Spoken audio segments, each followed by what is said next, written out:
Et à la une, aujourd'hui, les entrepreneurs français qui partent à la conquête du monde. Avec nous pour en parler, Dominique Brunin. Bienvenue à vous sur TV5 Monde. Vous êtes Bonjour. le délégué général de CCI International, l'association qui rassemble les chambres de commerce et d'industrie de France et françaises de l'étranger.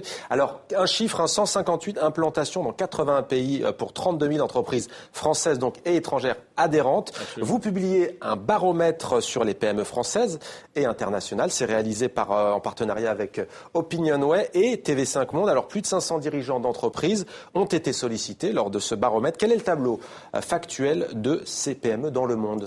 Écoutez, ce qui est important de noter, puisque c'est la deuxième édition pour ce baromètre, CCI International, Opinionway, TV5 pour cette année, la constance dans l'intérêt des entreprises à s'internationaliser.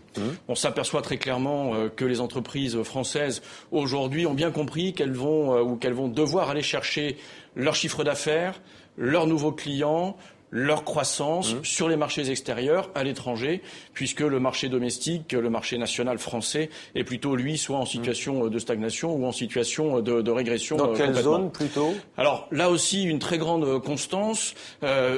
À l'image du commerce extérieur de la France, puisque la France exporte principalement vers les marchés de l'Union européenne.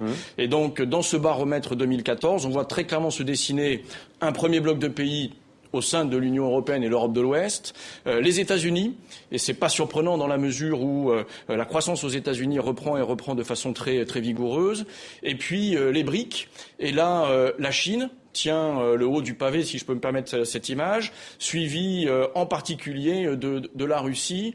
Les autres États membres des BRIC arrivent un petit peu derrière. Ce qui est assez surprenant à mon sens, c'est que on voit apparaître très loin les pays du continent africain. Les pays d'Afrique subsaharienne sont plutôt en fin de classement, et on a sur tout le continent africain et les pays de l'ASEAN en particulier un véritable éparpillement de l'intérêt des entreprises, mais on voit bien les lignes forces. Alors, il ressort donc de ce baromètre que ces petites et moyennes entreprises ont de l'appétit, ont de l'ambition. Elles veulent accroître, comme vous l'avez dit, leur part de marché, leurs activités à l'international. Deux choses, les motivations, on les a vues. Deux choses, les obstacles et les atouts, quels sont-ils ? Alors, les obstacles, très clairement, ils sont en particulier de deux ordres. Un premier obstacle, c'est l'expression par les entreprises d'un manque d'information, la nécessité pour elles d'avoir plus d'informations, un accès plus facile à plus d'informations sur les pays, sur leur marché, sur leur potentiel de marché.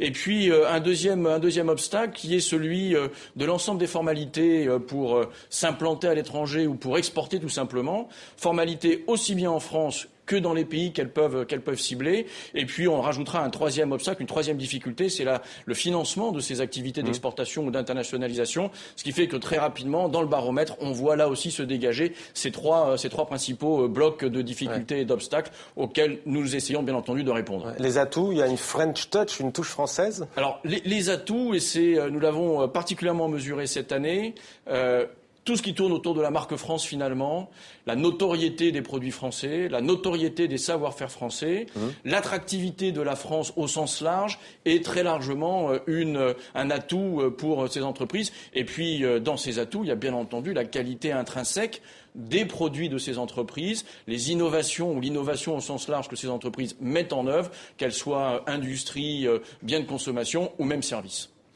Dominique Brunin, délégué général de CCI International, merci à vous d'avoir répondu à nos questions. Je rappelle que c'est donc l'association qui rassemble les chambres de commerce et d'industrie françaises, en France bien entendu, mais aussi à l'étranger.